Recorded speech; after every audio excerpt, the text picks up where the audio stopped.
Back from Vegas, sick as hell. Hit the subscribe button because I'm not sick enough to not cover the most trending comic books of the week. And number 10 is one of my favorite comics of all time. And it's not just because it's a Mignola cover. We have number 10 on the list, Marvel Team Up number 141. Technically the second appearance and tied of the black suit in comic books. Tied with Spectacular Spider-Man number 90, which according to solicitations came out upwards of 2 weeks after ASM 252. Now, this could be spiky because of Null, Venom The Last Dance, the prospects of Peter Parker and Venom sharing the same screen one day to go up against the symbiote god. Or it could be spiky because of the Mignola Drawing Monsters documentary, which is superb. It's $2.99 on Amazon. I highly recommend you watch this. There is so much good stuff in there. Mike Mignola kills it. Art Adams and so many other celebs take their time to talk about Mignola, which is one of my personal favorite artists of all time, but also their love for Hellboy. I digress because Marvel Team Up 141 is hitting $85 average sales on the high end, $406 for a CGC 9.8. This book has been hovering between $400 and $600 all year long. Number 9 on the list, another one of these spec books that is back from the dead, which is amazingly fitting considering the source material of the book. Revival number 1, which is about a town of people coming back from the dead. Written amazingly by Tim Seeley and drawn by artist Mike Norton, with amazing covers from Jenny Frison. We have talked about this book multiple times in the last few years, but the biggest news we had was back in May of this year when we got information that Sci-Fi was going to adapt this as a TV series. Well, right now this week we are seeing $15 average sales, $99 for CGC 9.8, and we have brand new news that shooting is going ahead. We have cast information, and people are very excited about this finally coming to the big screen. A 367% increase in copies sold. I think people just didn't think this was going to happen. And it's headed to Sci-Fi. And don't forget that Battlestar Galactica featured on Sci-Fi Channel, so it means that it could be greatness. Do yourself a solid, download Key Collector Comics. This is where we source the 10 books from a larger list of 20 every single week called the Trending 20. It's on Key Collector, available for both Androids and iPhones. ComicTom101 unlocks a free 2-week subscription of the app. You support what we do, but you get access to this list before we even hit the mic. Which brings us to number 8 on the list, courtesy of The Penguin, debuting this week, the true spinoff of the Matt Reeves Batman film, or the Mike Mignola documentary, because we have another Mignola cover. We have Detective Comics number 583 seeing $30 average sales, $160 for a CGC 9.8. The heights this book reached was back in 2021 of $630. But why the 550% increase in copies sold? Is because this right here is the first appearance of Scarface and the ventriloquist, who are rumored to feature in the Penguin series. Now, I haven't seen the show yet. I'm going to watch it tonight. Your boy's sick, so I've been needing some things to watch.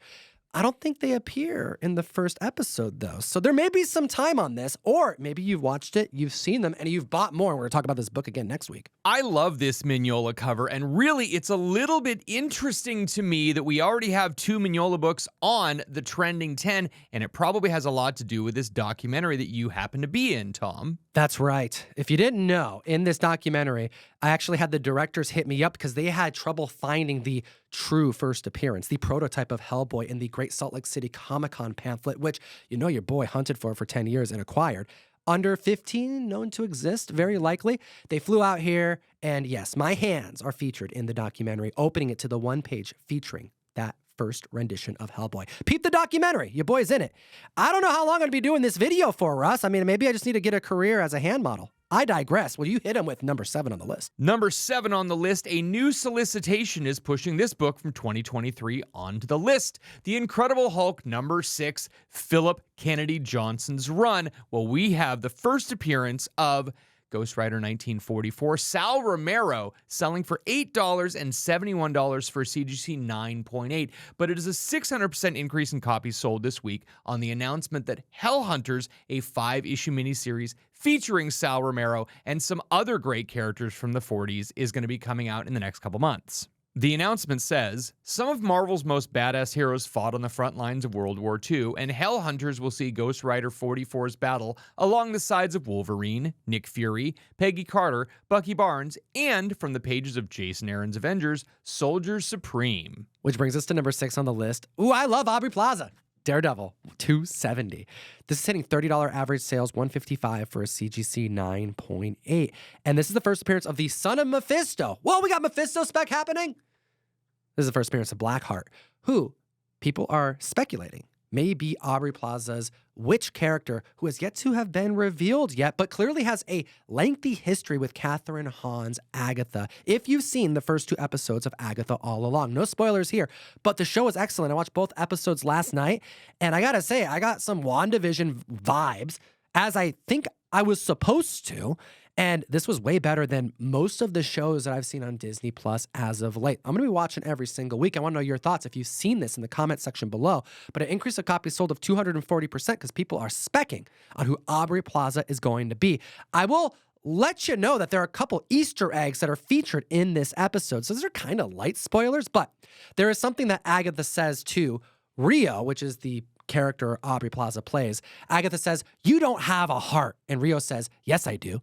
It's black, and it beats for you." Now, we all know that Aubrey Plaza is no stranger to being elusive in interviews, and she had this to say. It's like, I can't spoil it, but what happens, the reveal is pretty amazing, and I think for the fans especially, they're gonna go crazy. Support the show. I'm here, rain or shine, sickness and in health, clearly.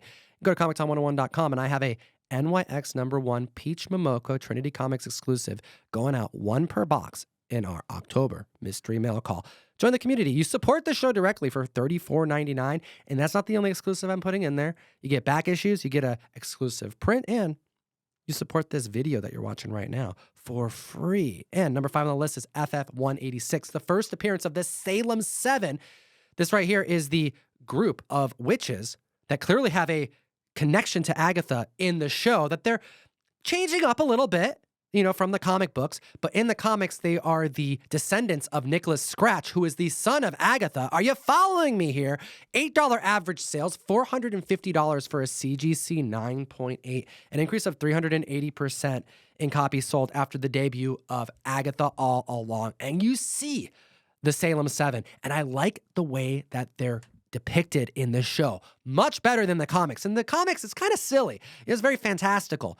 But in the show, daunting, kind of scary. The fact that we're seeing $450 for a 9.8, but only reporting $8 for a raw copy of this book means that it is going missed in back issue bins. This is a key, and we have been talking about this and Agatha's Coven for a few years now. This is a great book. I think it's a sleeper, and you need to put this on your hunt list. Number 4 on the list is Astonishing Tales number 25 from 1974, $150 average sales, $2,060 for a CGC 9.8. This is the first appearance of Deathlock, 50 years since he was created. And I always thought this character was really cool because he was one of the first to like incorporate the human cyborg narrative, if you would. I mean, he predates RoboCop, I believe. I mean, 1974, that's before RoboCop. And he also will like eventually in the run incorporate time travel, which is a little bit of like Terminator vibes. And I love both of those movies. This is also the first appearance of interior work done by one of my other favorite artists of all time, George Perez. I mean, this book is seeing a 425% increase in copies sold largely because of the anniversary and the Marvel attention that they rightfully gave this character. Yes, go to your local comic shop and pick up the 50th anniversary of Deathlock. Since 1974 is when he was created, and I love these Rich Buckler covers. Every single one of those first few appearances is totally worth reading. But the new one-shot actually has the reintroduction of the character by Dennis Cowan, who revitalized the character in the 1990s.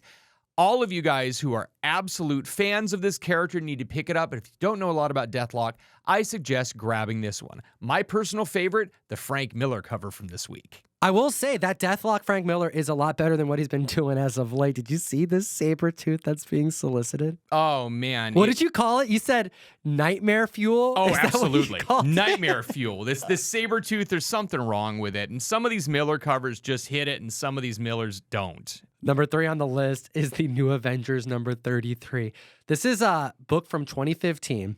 $15 average sales, $110 for a CGC 9.8. Now, this is the first time an incursion occurs in Marvel Comics. You know, Jonathan Hickman, we've been talking a lot about incursions, but this all has to do with a trademark purchased by Marvel for the word excursion. So people have been thinking about this book for the last couple years since Marvel did trademark Avengers Excursion, so Incursion, with the addition of Robert Downey Jr. as Doom, and knowing that Secret Wars is supposed to be happening as well. This is a big point in where all of these universes are supposed to cross. It's a really entry-level thing, and a spike this week makes me think that some people know stuff that we don't. Yeah, this has been increasing in copies sold since the announcement of Robert Downey Jr. taking on the role as Doom. An increase of 733%, though, in 7 days is like, what happened? Like, we looked up the news. We, like, hit up our peeps. Like, there's no new thing that has pushed this book to such new ground, but it's been a steady climb ever since that announcement took place just weeks ago with Dr. Doom. I think that this having Dr. Doom on the cover only helps this book. What we do know is this book is absolutely gaining traction, and people are asking a lot for it on eBay. I'm already seeing buy it now is in the $25 to $35 range, which is almost twice what we're reporting. Tread lightly with this one until more news comes out. Number 2 on the list is Fantastic Four number 94, the first appearance of Agatha Harkness, $275 high average, and a 9.6 going for $12.70, which seems super affordable. The last 9.8 sale took place this year, April 2024, for $9,000, and there's only 10 copies of that book at a 9.8 that exists. There are 43 9.6s. The heights of 9.6 reach was $2,500 back in 2022. Last sale, as mentioned, $12.70. This is a great time if you are interested in this character, you like the show, you like where the show's going, you believe in the show, or you watch the show and you just like the character and you want to own a memento. I mean, an increase of copies sold of 420% shows that it's vibed with enough people that the prices are in line with what people think is fair. 4 years ago, when the WandaVision show hit, we were talking about her first appearance, which was X-Men number 4. We were talking about White Vision's first appearance, which is West Coast Avengers number 45. And we were talking about this book. Now, as of right now, this is the one that is in everyone's forefront of their mind because of Agatha all along.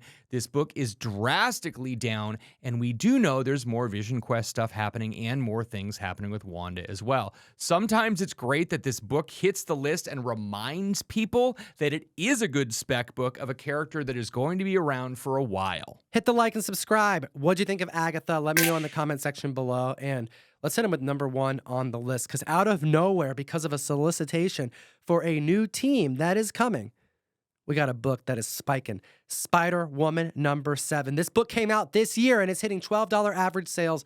9.8s are going for $65. So when this book came out, we were talking about the first appearance of The Assembly, a new team that featured Cadet Marvel, Hellrune, Moonsquire, Liberty Titan, and we have a new solicitation mentioning new champions. And if the cover of this book has anything to tell us, it means that this team has changed their name. That's right, a 650% increase in copies sold on this book for the anticipation of this new team that's going to debut. And we're going to get some younger superheroes getting their opportunity to shine in the pages of this comic book. And we haven't really had a younger team take off that I can remember since what? Like Scotty Young, Humberto Ramos, Academy, Strange Academy?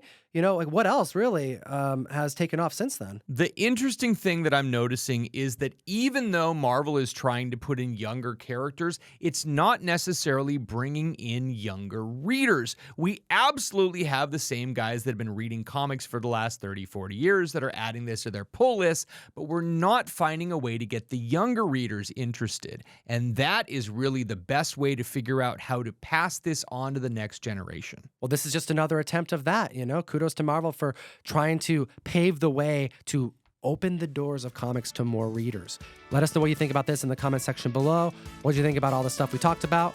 Your boy's sick. I got to end this video. As always, Eat responsibly. enough said.